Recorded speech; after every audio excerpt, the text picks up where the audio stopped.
Last summer, my friends Jake, Liv, Marco, and I rented this rickety lakeside cabin in the middle of nowhere. Think no cell service, no neighbors, just pine trees and silence, kind of remote. We'd planned it for months, for days of grilling cheap burgers, jumping off the dock at midnight, and pretending we weren't all drowning in student debt back in the city. The cabin itself was straight out of a postcard.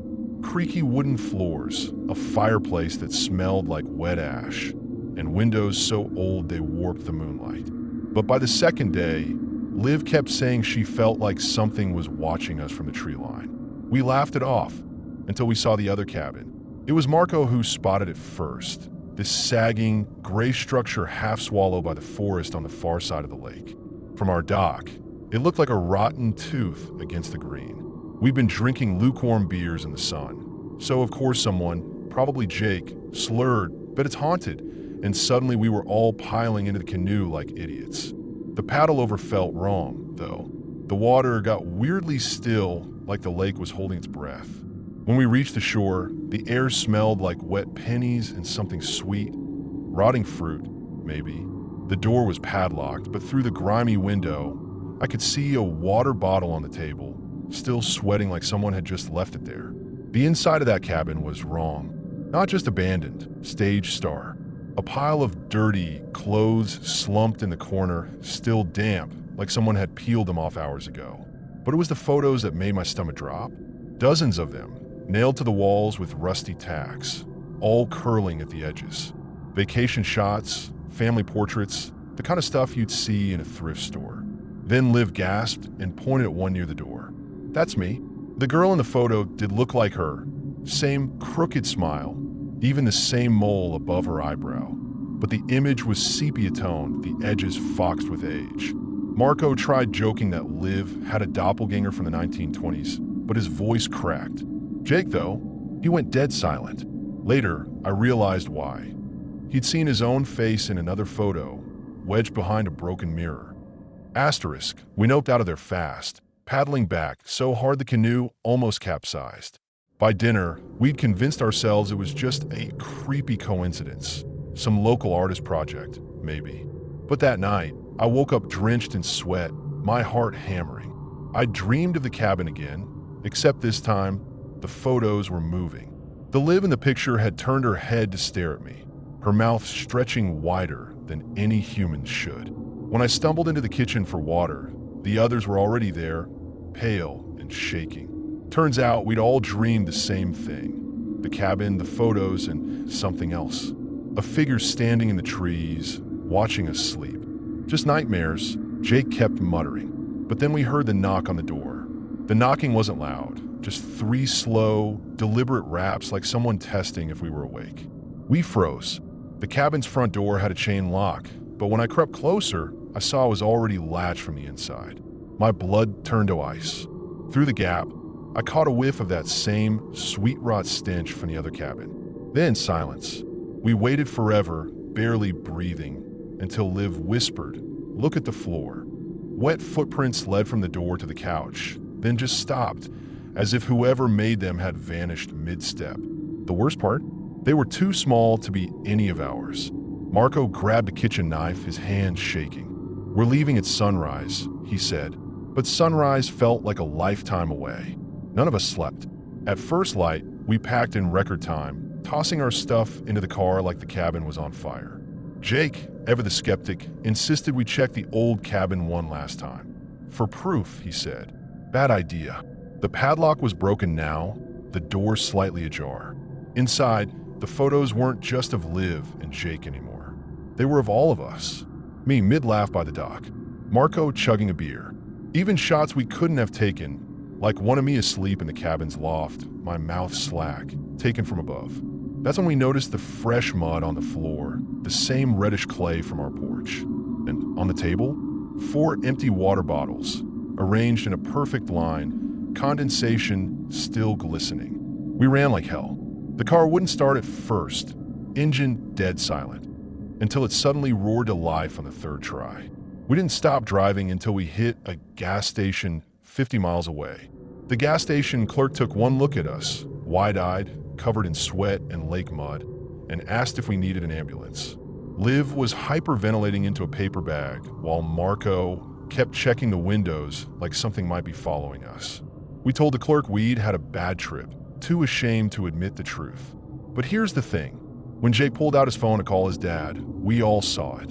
In every single photo we'd taken that weekend, there was this smudge in the background, near the trees by the dock, even in selfies inside the cabin. At first glance, it looked like a lens flare. But when you zoomed in, the smudge had eyes, and it was closer to us in every photo. By the time we reached the highway, Liv deleted all her pictures.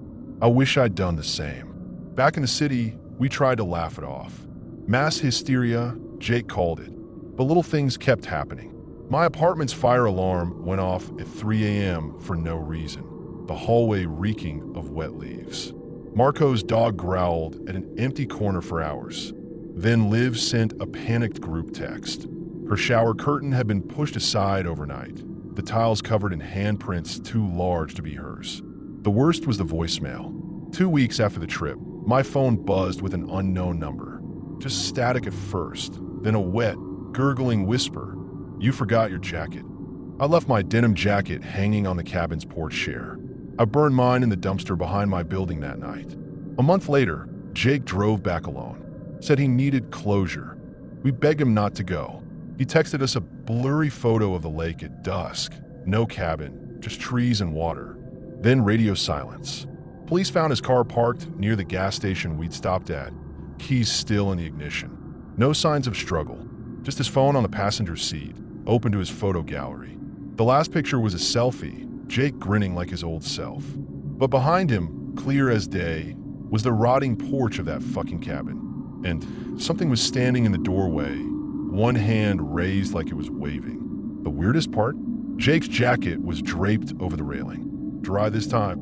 We never reported the other cabin. None of US could find it on maps, and when Liv called the rental company, they swore no structure existed on that side of the lake. Just old growth forest, they said. But last winter, Marco got a package with no return address. Inside was a water-stained photo of all 4 of us around the campfire, a moment we never captured on camera. We're all smiling, but our eyes are blacked out with what looks like charcoal. And in the shadows behind us, there's a 5th figure. Tall, thin, its face pressed against Jake's shoulder like it's whispering something to him. Marco moved to another country after that. Liv won't sleep without the lights on. As for me, I still hear knocking sometimes. 3 slow raps, just like that night. I've learned not to answer. A year later, I found an article about mimic cabins in Appalachian folklore. Places that appear just long enough to lure people in, then vanish like they were never there. The stories matched exactly. The photos, the wet footprints, the thing in the trees. But one detail chilled me worse than the rest. Witnesses always described a wrongness in the air, like reality itself was fraying at the edges. That's when it hit me. That first night, when we laughed about Liv feeling watched, the firelight had flickered weirdly, casting 4 shadows on the wall. But there were only 3 of us in the room at the time. I don't know if the cabin was a place, a thing, or some hungry void wearing the shape of one, but it's still out there. Sometimes I see posts on hiking forums, people asking about secluded lakeside rentals, mentioning a second cabin they spotted through the trees. I never reply. Let them call me a coward. I know what happens when you paddle across that water. The photos prove it. Oh, and Jake, his Instagram updated last week. A single post, geotagged to a town near the lake. Just a close-up of his face, eyes wide with terror, mouth stretched into a grin. The caption? Found my jacket. His account was deleted an hour later. I still check for it every night.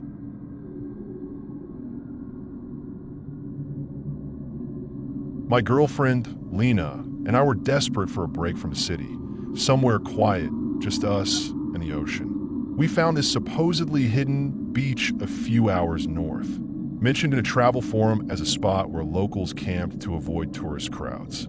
When we arrived, the place was almost empty, just a few scattered tents near the dunes. The air smelled like salt and seaweed, and the wind carried the distant laughter of a group farther down the shore. We set up our tent a little apart from the others, close enough to feel safe, but far enough to keep our privacy. That first night, We fell asleep to the sound of waves, thinking we'd found paradise. But then, at exactly 3:17 a.m., I checked my phone. A sharp zip cut through the silence, like someone yanking a tent zipper open in a hurry. Then came a scream. Not loud, not dramatic, just a choked gasp like someone had been muffled mid-breath. Lena bolted upright, her nails digging into my arm. "That came from the tent next to us," she whispered. I grabbed our flashlight, my pulse hammering, and unzipped our tent door. The sand was cold under my bare feet as we crept toward the neighboring tent, a faded green dome maybe 20 feet away. The weirdest part? Its zipper was closed, fully sealed like no one had touched it. I called out, "Hey, everything okay in there?" Silence. Then Lena, voice shaking, said, "Look, no footprints." She was right. The sand around the tent was smooth, undisturbed. No one had gone in or out. Back inside our tent, we tried to rationalize it. Maybe it was the wind or a drunk camper who'd wandered off. But the scream, that wasn't the wind.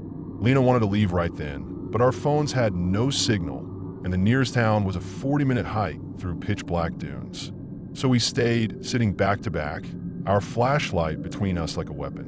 Every rustle of the tent fabric made me twitch. Around 4 a.m., I finally dozed off, only to jerk awake minutes later to another sound. Zip. Not from outside, from inside our tent. I whipped the flashlight around, but the zipper was still shut. Lena hadn't moved. My mouth went dry. That's when I noticed the smell. Rotten seaweed, thick and gagging, like something had died in there with us. Dawn couldn't come fast enough. We packed up in silence, our hands shaking too hard to fold the tent properly. The other campers were gone. No cars, no traces, just imprints in the sand where their tents had been. The whole drive home, Lena white-knuckled the door handle, staring at the side mirror like she expected to see someone in the back seat. Back in our apartment, I tried to laugh it off. "Probably just some pranksters," I said, but neither of us believed it. That night, I posted about it on a local subreddit, half hoping someone would say, "Oh, that's just old man Jenkins messing with tourists." Instead, an anonymous account replied within minutes. "Green tent, right? Same one where the couple disappeared back in 2017. They heard zippers too." My blood turned to ice. The reply made my stomach drop. I immediately clicked the anonymous profile, but it was a blank account, created that same day. No posts, no history, just that single chilling comment. Lena read it over my shoulder and let out this tiny, broken whimper that made my chest hurt.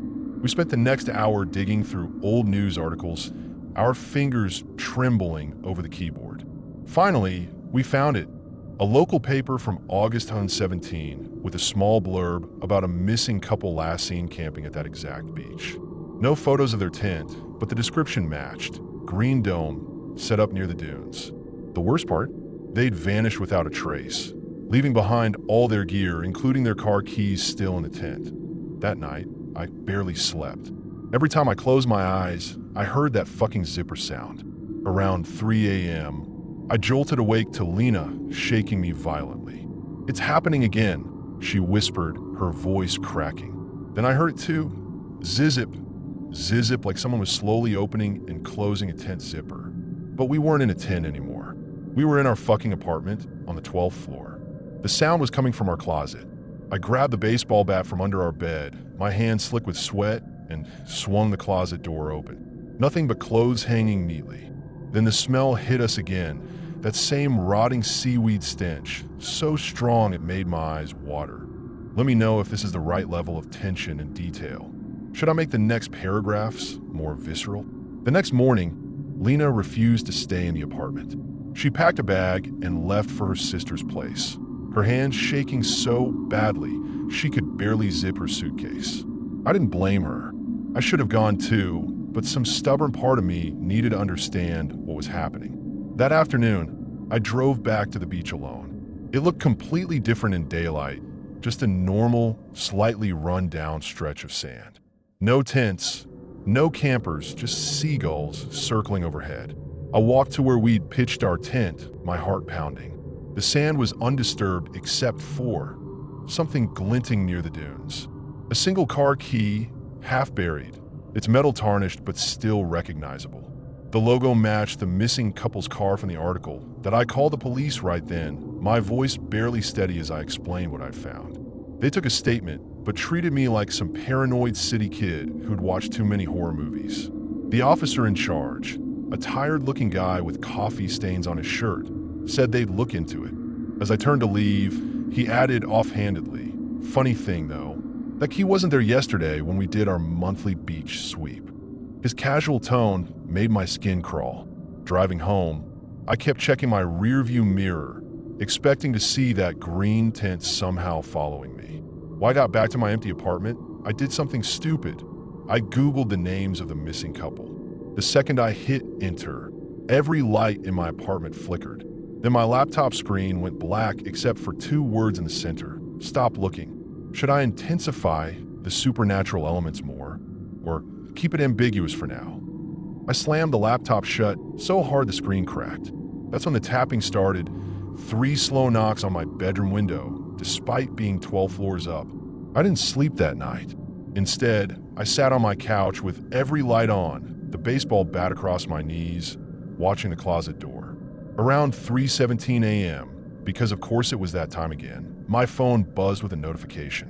The anonymous account had sent me a photo, a grainy, dark image of 2 figures standing on a beach. Even through the poor quality, I recognized our green tint in the background. The figures weren't facing the camera. They were turned toward the ocean, their postures all wrong, like their joints bent in places they shouldn't. The caption read, "They found you interesting." The next morning, I did 3 things.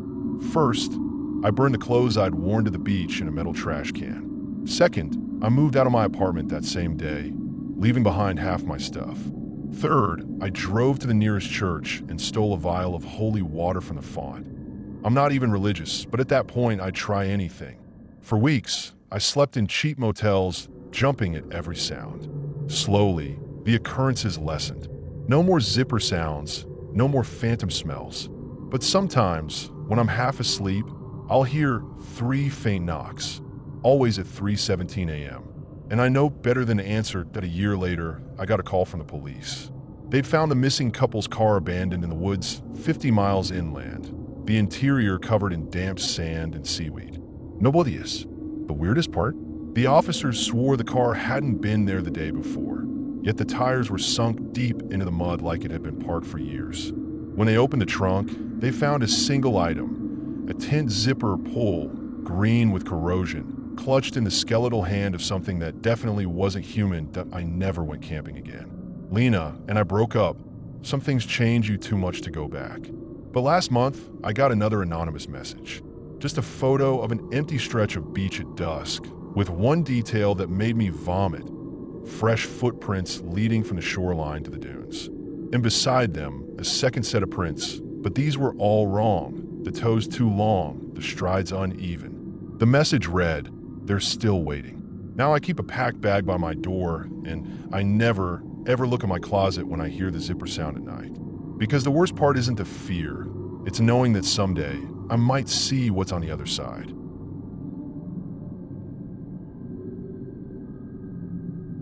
It was July, the kind of sticky, suffocating summer where the air feels like a wet blanket.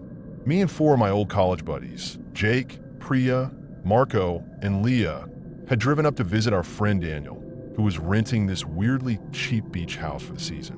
The place was at the end of a dead-end street in a neighborhood where every house looked exactly the same. Pale blue siding, white shutters, perfectly manicured lawns. Like a movie set. The second we pulled up, I noticed something off. No cars in driveways. No kid playing. No sounds except the distant crash of waves. Daniel greeted us like nothing was wrong, grinning like a kid on Christmas, but his eyes were too wide, too eager. That first night, we had a barbecue in the backyard. The grill smelled like charcoal and salt, and we were laughing, drinking, pretending everything was normal. Then Priya's phone died. Not the battery, just no signal. One by one, all our phones went dark. The Wi-Fi blinked out. No big deal, right? Until Marco tried to drive to the store for ice, and his car wouldn't start. Neither would mine, or Jake's. Daniel just shrugged and said, "I'll ask the neighbors for help." He walked next door, a house with a porch light on, which had to mean someone was home and never came back. After an hour, we searched the rental for paperwork, a lease, anything. Nothing. No beads. No name on the mailbox. Like the house didn't exist to be why midnight. The air had turned thick and heavy, like the house was holding its breath. Leah, the most level-headed of us, suggested we just leave, walk to the main road, flag down a car. But the second we stepped onto the sidewalk, my stomach dropped. The street stretched way farther than it should have. Earlier, it took 2 minutes to reach Daniel's place from the turnoff. Now, the end was lost in darkness. The houses lining the road were wrong, too. Same blue siding, same white shutters, but no doorknobs. Just smooth, unbroken doors. Priya ran her fingers over one and jerked back like she'd been burned. "They're warm," she whispered. "Not sun-warmed, pulsing like something alive underneath." Marco tried, kicking a door open. It didn't even make a sound, and we bolted back inside, locking doors that suddenly felt flimsy as paper. Jake kept muttering about time loops and simulations, but Leo was dead silent, staring out the kitchen window. That's when we saw it. The neighbor's porch light was off now, and the one across the street, on, like something was hopping between houses. Then came the knocking, not on the front door, but the back, rhythmic and patient. 3 taps. Pause. 3 taps. None of us moved. The fridge hummed. The clock ticked. Then, from the basement, a sound that froze my blood. Daniel's voice, faint but unmistakable. "Guys, I'm down here." Problem was, Daniel's car was still in the driveway. He'd never come back inside. The knocking stopped as suddenly as it had started, leaving us in a silence so heavy I could hear my own pulse throbbing in my ears. Jake, usually the joker, had gone pale, his fingers digging into the couch cushions. "That's not fucking Daniel," he whispered. Priya grabbed a kitchen knife, her hand shaking. The basement door was slightly ajar. Had it been like that before? A cold draft seeped through the crack, carrying a smell like wet earth and something metallic. Marco, the skeptic of the group, marched toward it. "This is bullshit," he muttered, but his voice cracked halfway through. When he yanked the door open, the stairs vanished into pure blackness. No light switch worked. Then, from the depths, something scraped against concrete. Slow, deliberate, like claws that we barricaded the basement door with a heavy bookshelf, but the house kept changing. The windows, which had shown the backyard earlier, now reflected a different angle. A moonlit street, empty except for a single figure standing near the dead end. Too tall, too still. Leah choked back a sob. "That's Daniel's shirt," she said. But the proportions were all wrong. The arms too long, the head tilted at an unnatural angle. Priya's phone suddenly buzzed to life, making us all jump. A single text. "Come outside. No sender." No signal. The clock on the stove flashed 3:07 a.m., then reset to 12 o'clock. Over and over. That's when the whispers started, seeping through the walls. Not in English. Not in any language. Just hunger. The whispers grew louder, threading through the house like smoke, and I realized with a jolt that they weren't coming from outside the walls. They were coming from inside. The air itself seemed to vibrate with them. Jake, now sweating profusely, pressed his ear against the basement door and immediately recoiled. "It's breathing," he hissed. Priya's knife clattered to the floor as all the cabinet doors in the kitchen flew open at once. Inside, every plate, every cup was gone. Just empty shelves. Marco, ever the pragmatist, grabbed a fire poker from the hearth, but his hands were shaking so badly he could barely grip it. Then the lights flickered, and for one heart-stopping second, we all saw it. A shadow pooled at the base of the stairs, thicker than the darkness around it, stretching toward us. Leah screamed first. The figure from the street was now pressed against the living room window, its palms flat on the glass. It wore Daniel's face, but the smile was all wrong. Too many teeth, lips stretched taut like a rubber mask. "It's not him," Leah kept repeating, her voice breaking. The thing's head tilted, bird-like, as if studying us. Then it knocked. 3 times. Pause. 3 times. The same rhythm as before. My legs gave out. This wasn't paranormal shit from movies. This was real, visceral, and it was playing with us. The fire poker slipped from Marco's grip as the front door creaked open on its own. Outside, the street was different again. The houses were closer now, their windows glowing faintly like eyes in the dark. No way out, nowhere to run, but we made a run for it. No plan, just pure adrenaline. The second we burst through the front door, the air hit us like a wall of static, thick and electric. The street stretched impossibly long, the houses on either side leaning in, their windows reflecting our terrified faces back at us in funhouse distortions. My lungs burned, but I didn't dare look back until I heard Priya scream. She was on the ground, her ankle twisted at a sickening angle, her fingers clawing at the pavement. "It's got me," she shrieked. But there was nothing there, just her own shadow, writhing under the flickering streetlight like it was alive. Jake and Marco hauled her up, and we kept moving, but the street never ended. Just more houses, more doors without knobs. And behind us, the sound of bare feet slapping against asphalt, getting closer till we collapsed in the middle of the road, gasping, our legs giving out. That's when the whispers became words. "You shouldn't have come." Daniel's voice, but layered with something else, something guttural. The streetlights buzzed, then exploded one by one, plunging us into darkness. Leah sobbed into her hands, and I realized with a numb horror that my phone was vibrating in my pocket. The screen glowed. Look up. Above us, the sky was gone, replaced by a ceiling of pulsating black tendrils, dripping something thick and dark. It hit the pavement with a wet slap, inches from my shoes. The smell of rotting seaweed filled the air. Marco vomited. Jake started laughing, high-pitched and unhinged. And then, from the house at the end of the street, our house, the front door, creaked open. A silhouette stood in the doorway. Beckoning, the figure didn't move. It didn't have to. We were out of options. The tendrils above us writhed lower. The stench of decay, so overpowering I gagged. Priya, limping and sobbing, grabbed my arm. "We have to go back," she said. The house was the only thing left untouched by whatever hellscape the street had become. The others hesitated, but the moment the first droplet of that black sludge landed on Marco's shoulder and burned through his shirt like acid, we ran. Back to the house. Back to the door. The figure stepped aside as we barreled through, and the second we crossed the threshold, the door slammed shut behind us. Silence. The living room was exactly as we'd left it, beer bottles on the table, the TV static-filled but on. Even the grill outside was still smoking. As if no time had passed at all, that we didn't speak. Not then, not the entire drive home the next morning when miraculously the car started. Daniel's house faded in the rearview mirror, the street looking normal again. Cars in driveways, kids playing. Normal. Safe. But here's the thing no one talks about.